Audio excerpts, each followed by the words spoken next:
বিসমিল্লাহির রহমানির রহিম। আসসালামু আলাইকুম। কেমন আছেন সবাই? আশা করি সবাই ভালো আছেন। আমরাও আলহামদুলিল্লাহ ভালো আছি। তো অনেক দিন পর একটা নতুন ব্লগ নিয়ে আসলাম আপনাদের সামনে।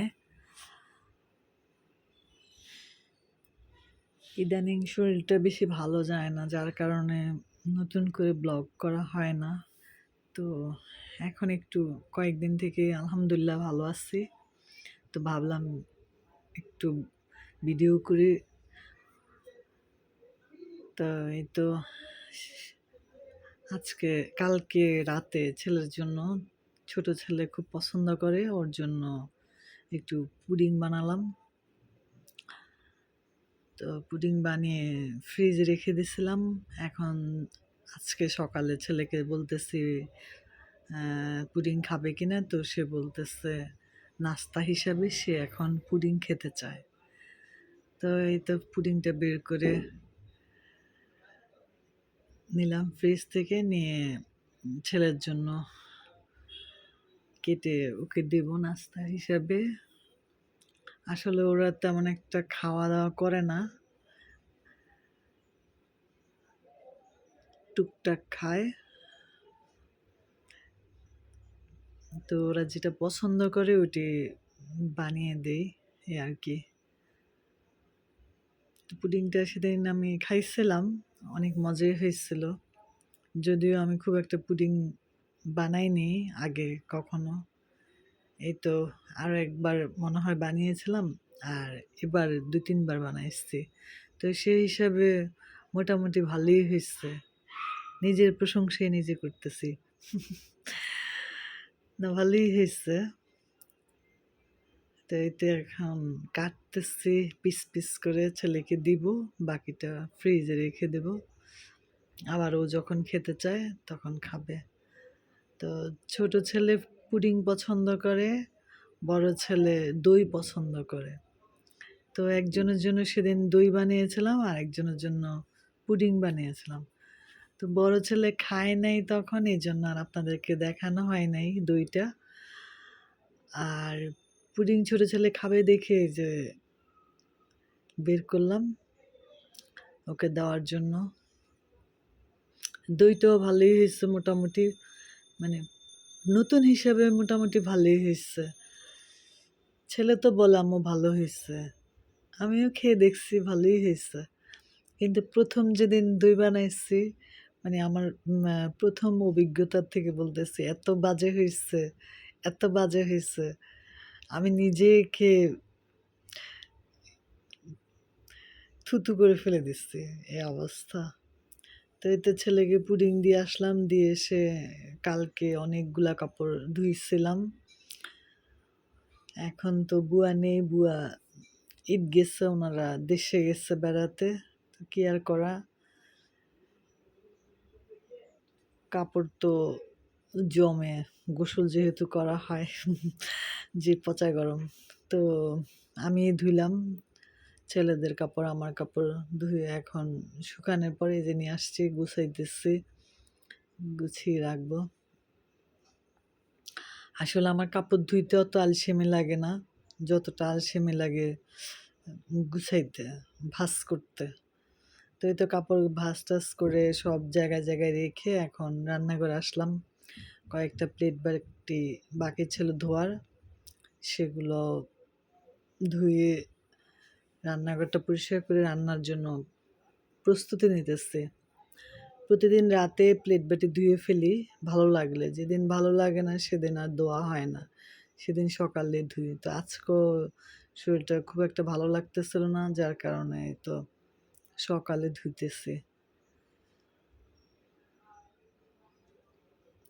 অনেক সময় শরীর ভালো লাগে না আর কাজ করতে ইচ্ছা করে না, তো তখন দেখা যায় যে কিছু কিছু কাজ রাতের গুলা পড়ে থাকে, সকালবেলায় করা হয়।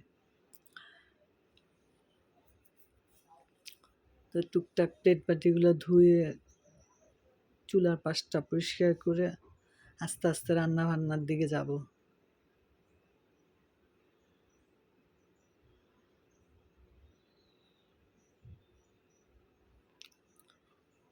তো এই তো প্লেট বাটি ধুয়ে ধায় সব গুছিয়ে রেখে ফ্রিজে মাংস বের করতে গেছি বড় ছেলের জন্য মুরগি রান্না করব। এখন দেখি মাংস বের করতে পারতেছি না, এত বরফে আটকানো যে বের করা সম্ভব না। আর মুরগি এনে একবারে রেখে দিছিলাম, প্যাকেট করি নাই। তো এখন ভাবলাম যে ঠিক আছে থাক, ডয়েটে বের করে রেখে দেই,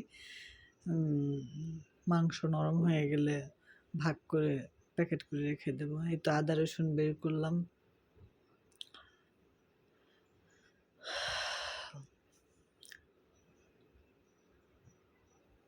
মাংস রান্না করব, দেখি যে গোলমরিচের পাউডার নাই, তো এখন আবার গোলমরিচের পাউডার করলাম।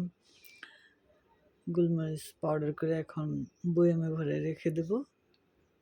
আর ছোট ছেলের জন্য এই যে আলু ভাজি বসালাম। ও আলু ভাজি পছন্দ করে, এই জন্য ওর জন্য একটু আলু ভাজি বসাইছে। প্রতিদিন খায় না, মাঝে মাঝে এখন আলু ভাজি একটু খায়, তো ওর জন্য আলু ভাজিটা বসিয়ে দিলাম। আর এই যে কাপড় চোপড় সব গুছিয়ে ছেলের খাটটাট গুছিয়ে দিচ্ছি। এখন সে বসে বসে একটু মোবাইল দেখতেছে, মন খারাপ করে আছে কেন জানি না। খাবারের কথা শুনলে ওদের বিশেষ করে মন খারাপ হয়। তো ওদের ঘরটা একটু গুছাই দিলাম, ও বেশিরভাগ এখন এখানেই থাকে। আর ডাইনিং টেবিলটাও গুছানো আছে, তারপর একটু হালকা উপরে বালুটা টিস্যু দিয়ে মুছিয়ে দিচ্ছি, এখন পরিষ্কারে। যখন শরীর ভালো লাগে তখন তো সব কাজে মোটামুটি করা হয়ে যায়, যেদিন ভালো না লাগে ওই দিন কিছু কিছু কাজ পড়ে থাকে, ভাল লাগে না। তা আজকে একটু ভালো লাগতেছে, এই যে সব কাজ মোটামুটি গুছানো হয়ে গেছে অলরেডি। রান্না বান্না করলে কাজ পুরো দমে কমপ্লিট হয়ে যাবে। তো এই যে আরেকটা রুম, এটাও পরিষ্কার করছি, উপরে ধুলাবালি যা ছিল সেগুলো মুছে মাছে পরিষ্কার করে ফেলছি। অত ডিটেলসে দেখাইতে গেলে আপনারা বিরক্ত হয়ে যাবেন, তাই সব পরিষ্কার করে একটুখানি দেখালাম।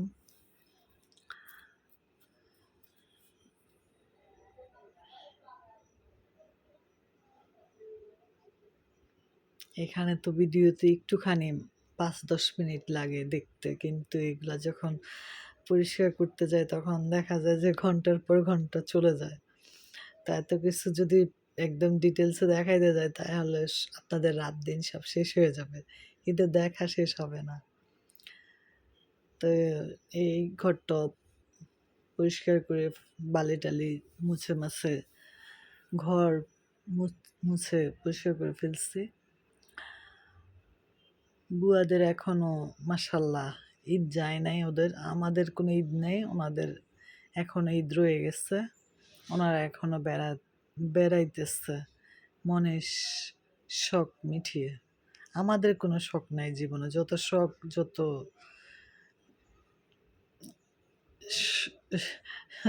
শখ যত সুখ সব ওদেরই। আজকে এই সমস্যা, কালকে ওই সমস্যা, তারপর কত সমস্যা ওদের প্রতিদিন, মানে 2-1 দিন পর পরে মাসাল্লাহ ওনাদের সমস্যা তো থাকে। তারপরে ঈদ আসলে তো ওনাদের নতুন কাহিনী, ওনারা বাড়িতে যে 20 দিন 15 দিন থাকবে। তা আমরা হয়েছি তাদের কাছে জিম্মি, ওনাদের ওনাদেরও আমাদের দরকার, এই জন্য ওনারাও সুযোগ বুঝে সদ্ব্যবহার করে, এই আর কি। তো কিছু করার নাই, যেহেতু পারি না আমরা ওনাদের পায়ে ধরে থাকি, এই অবস্থা। তো এটা আজকে আমার বড় ছেলে বলতেছে আম্মু আমি ভেন্ডি ভাজি ভাত খাবো। তো এই জন্য ভেন্ডি কাটলাম, ওর জন্য ভেন্ডি ভাজি করবো, ও খাবে আমিও খাবো। আর ছোটো ছেলের জন্য আলু হয়ে গেছে ভাজি। আর এই যে ভাতের চাল ধুয়ে রেখে দিচ্ছি, ভাজি হয়ে গেলে ভাত বসায় দেবো। আর ভেন্ডিও বসায় দিচ্ছি, ভেন্ডি ভাজি। এই যে ভেন্ডি ভাজি হয়ে গেলে, ভাত হয়ে গেলে বড় ছেলেকে ভাত দেবো, আমিও খাবো। মা ছেলে সিম্পল খাবার। আর রাতের জন্য মুরগি বের করে রাখছি, যদি ভাত খায় তাহলে বড় ছেলের জন্য মুরগি ভুনা করব, আর যদি না খায় তাহলে মুরগি প্যাকেট করে রেখে দেবো আর কি।